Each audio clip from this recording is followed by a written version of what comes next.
31 জানুয়ারি শনিবার সিরাজগঞ্জ ও টাঙ্গাইল জেলায় নির্বাচনী সফরে যাচ্ছেন বিএনপির চেয়ারম্যান তারেক রহমান।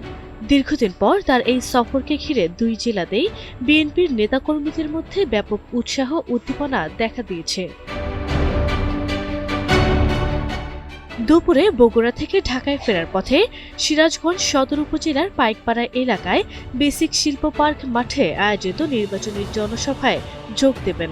সেখানে তিনি সিরাজগঞ্জ ও পাবনা জেলার সব সংসদীয় আসনের বিএনপি মনোনীত ধানের শীষের প্রার্থীদের পরিচয় করিয়ে দিবেন।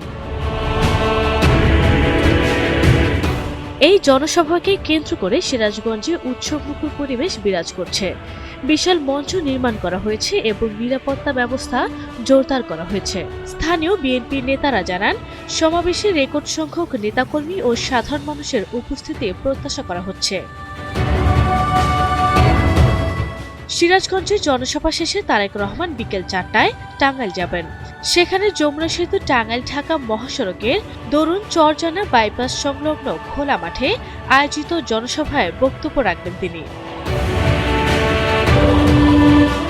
দীর্ঘ 21 বছর পর তারেক রহমানকে কাছ থেকে দেখার আশায় টাঙ্গাইল বিএনপির নেতাকর্মীরা মুখিয়ে রয়েছেন। এই টাঙ্গাইল সদরের জনগণ অনেক আনন্দিত, কারণ বিএনপির চেয়ারম্যান দেশনায়ক তারেক রহমান দীর্ঘ 17 বছর পর দেশে এসে এই টাঙ্গাইল উনি প্রথম আসছেন এবং টাঙ্গাইলবাসীর উদ্দেশ্যে তিনি বক্তব্য রাখবেন। টাঙ্গাইলবাসীর যে প্রত্যাশা অনুযায়ী আগামী দিনে আমাদের কি কি প্রয়োজন উনি সেটি ব্যক্ত করবেন এবং ওনার বক্তব্যে সেই বিষয়গুলি উনি তুলে ধরবেন।